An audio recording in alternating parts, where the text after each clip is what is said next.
নমস্কার বন্ধুরা, আজ আমি নিয়ে এসেছি দুর্দান্ত স্বাদের করলার একটি রেসিপি। করলা এমন একটি সবজি যেটা অনেক উপকারী হওয়া সত্ত্বেও ছোটদের কথা তো বাদই দিলাম, আমরা বড়রাও কিন্তু অনেকেই নাক সিটকায়। তবে আমার মতো করে এইভাবে একবার বানিয়ে দেখুন, আমি গ্যারান্টি দিচ্ছি ছোট হোক বা বড় সকলেই কিন্তু একদম চেয়ে চেয়ে খাবে। চলুন তাহলে দেরি না করে রান্না শুরু করি।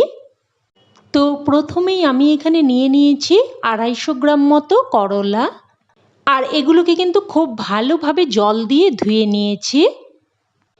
এবার এইরকম একটা ছোট্ট গ্রেটার নিয়েছি। এবার এই গ্রেটারের সাহায্যে করলাগুলোকে গ্রেট করে নেব। তবে আপনাদের কাছে যদি এর থেকে বড় ছিদ্রযুক্ত গ্রেটার বা কুড়ুনি থেকে থাকে তাতে করেও কিন্তু গ্রেট করে নিতে পারেন।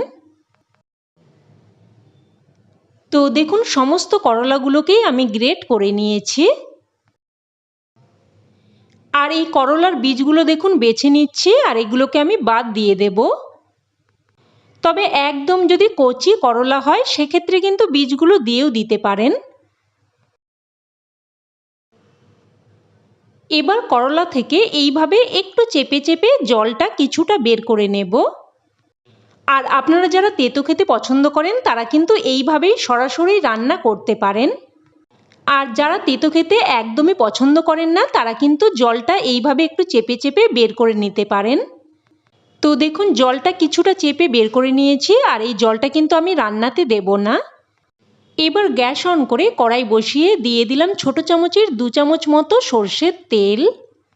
ফোড়নে দিয়ে দিলাম অল্প একটু, প্রায় 1/3 চামচ মতো কালো জিরে। ফোড়নটাকে কয়েক সেকেন্ড নাড়াচাড়া করে ভেজে নেব। ফোড়নটা ভেজে নিয়ে এবার এর মধ্যে দিয়ে দিচ্ছি পেঁয়াজ।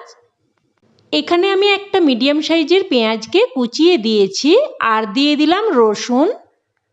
5-6 কোয়া মতো রসুনকে আমি কুচিয়ে দিয়েছি। এবার পেঁয়াজ আর রসুনটাকে মিডিয়াম ফ্লেমে নেড়েচেড়ে কিছুক্ষণ ভেজে নেব। তো দেখুন কিছুক্ষণ নাড়াচাড়া করে হালকা ভেজে নিয়েছি। এবার এর মধ্যে গ্রেট করে রাখা করলা দিয়ে দিচ্ছি, আর সাথে দিয়ে দিচ্ছি কিছু কুচানো কাঁচা লঙ্কা। তবে ঝালটা এখানে আপনারা আপনাদের স্বাদ অনুযায়ী দিয়ে দেবেন। তো মিডিয়াম ফ্লেমে আবারও সব কিছু অনবরত নাড়াচাড়া করে কিছুক্ষণ রান্না করে নেব, যাতে করে করলার কাঁচা গন্ধ চলে যায়, করলাটা একটু ভাজা ভাজা মতো হয়ে যায়। তো দেখুন অনবরত নাড়াচাড়া করে এইভাবে করলাটাকে একটু ভাজা ভাজা মতো করে নিয়েছি। এবার এর মধ্যে দিয়ে দিলাম পরিমাণ মতো লবণ, 1/2 চামচ জিরের গুঁড়ো, 1/2 চামচ ধনের গুঁড়ো, 1/2 চামচ হলুদ গুঁড়ো। আর আমি আবারও বলছি লবণ আর ঝালটা কিন্তু অবশ্যই আপনারা আপনাদের স্বাদ অনুযায়ী দিয়ে দেবেন। তো সব কিছু নাড়াচাড়া করে মিশিয়ে নিয়ে এবার গ্যাসের ফ্লেমটাকে লোতে করে দিয়ে একটা ঢাকনা দিয়ে 2 মিনিট মতো রান্না করে নেব। তো 2 মিনিট মতো রান্না করে নিয়েছি, এবার ঢাকনা তুলে নিলাম। আবারও একটু নাড়াচাড়া করে মিশিয়ে নিচ্ছি, আর সমস্ত মশলা কিন্তু করলার সাথে খুব সুন্দরভাবে মিশে গেছে। এবার এর মধ্যে দিয়ে দিলাম অল্প একটু চিনি। এতে করে স্বাদটা সুন্দরভাবে ব্যালেন্স হবে, আর খেতেও কিন্তু খুবই ভালো লাগবে। তো চিনিটা দিয়ে ভালোভাবে মিশিয়ে নিয়ে এবার এর মধ্যে দিয়ে দিচ্ছি বড় চামচের 1 চামচ মতো বেসন, আর ছোট চামচের মাপে হলে 2 থেকে 3 চামচ মতো দিয়ে দেবেন। আর দিয়ে দিলাম অর্ধেক পাতিলেবুর রস। লেবুর রসটা দিয়ে দিলে এটা কিন্তু দারুণ চটপটা স্বাদের হবে, তাই অবশ্যই কিন্তু লেবুর রস দিয়ে দেবেন। এবার এর মধ্যে অল্প করে একটু জল দিয়ে দিয়ে অনবরত নাড়াচাড়া করে ভালোভাবে মিশিয়ে নেব। জলটা কিন্তু একেবারেই দেওয়া চলবে না, এইভাবে অল্প করে একটু জল দিয়ে দিয়ে অনবরত নাড়াচাড়া করে মিশিয়ে নিতে হবে। আর যদি হাতের কাছে লেবু না থাকে সেক্ষেত্রে কিন্তু আমচুর পাউডারও ব্যবহার করতে পারেন।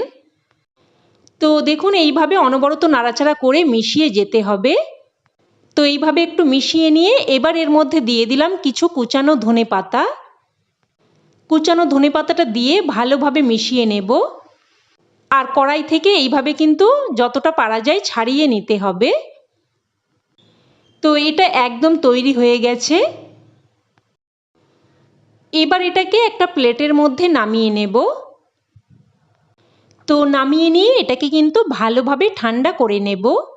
আর আপনারা চাইলে কিন্তু এটাকে এইভাবেও পরিবেশন করতে পারেন। তবে এর স্বাদ আরও দ্বিগুণ করার জন্য আমাদের কিন্তু আরও কিছু স্টেপ করতে হবে। তো এটাকে একদম পুরোপুরি ঠান্ডা করে নিয়ে তারপর দেখুন দু হাতে কিন্তু আমি একটু তেল লাগিয়ে নিয়েছি। আর এর থেকে কিছুটা করে অংশ নিয়ে নিয়ে এইভাবে প্রথমে গোল করে তারপর দেখুন এইভাবে একটু চ্যাপ্টা মতো করে দিচ্ছি। তবে আপনারা চাইলে এটা কিন্তু আপনারা আপনাদের পছন্দ মতো শেপে পছন্দ মতো সাইজের করে নিতে পারেন। বন্ধুরা, এইভাবে করলা রান্না করলে বাচ্চারাও কিন্তু একদম এক নিমেষেই খেয়ে নেবে। তো দেখুন সমস্তগুলোই কিন্তু আমি একই রকমভাবে বানিয়ে নিয়েছি। এবার গ্যাস অন করে ফ্রাইং প্যান বসিয়ে দিয়ে দিলাম প্রায় 2 থেকে 3 চামচ মতো রিফাইন্ড তেল বা সাদা তেল। তেলটাকে একদম ভালোভাবে গরম করে নিয়ে এবার এর মধ্যে এগুলো একে একে দিয়ে দিচ্ছি। আর এগুলোকে আমি শ্যালো ফ্রাই করে নেব, তবে আপনারা চাইলে কিন্তু ডিপ ফ্রাইও করে নিতে পারেন।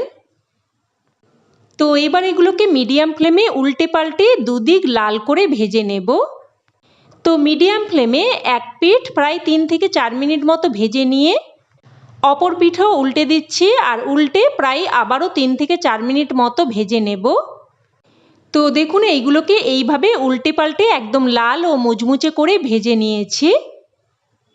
দেখেই বুঝতে পারছেন যে কতটা লোভনীয় হয়েছে। খেতেও কিন্তু দুর্দান্ত হয়, গরম ভাতের সাথে খেতে দারুণ লাগে। অবশ্যই এইভাবে একবার বানিয়ে দেখুন আর আমার বিশ্বাস আপনাদেরও খেয়ে খুবই ভালো লাগবে। তো রেসিপি কেমন লাগলো অবশ্যই আমাকে কমেন্টে জানাবেন। আর ভালো লেগে থাকলে প্লিজ একটা লাইক দিয়ে দেবেন। আর চ্যানেলের নতুন বন্ধু হয়ে থাকলে চ্যানেলটি অবশ্যই করে সাবস্ক্রাইব করে নেবেন। তো আজ এই অবধি, আবারও অন্য কোনো রেসিপিতে দেখা হবে। ততক্ষণে ভালো থাকবেন, সুস্থ থাকবেন। ধন্যবাদ।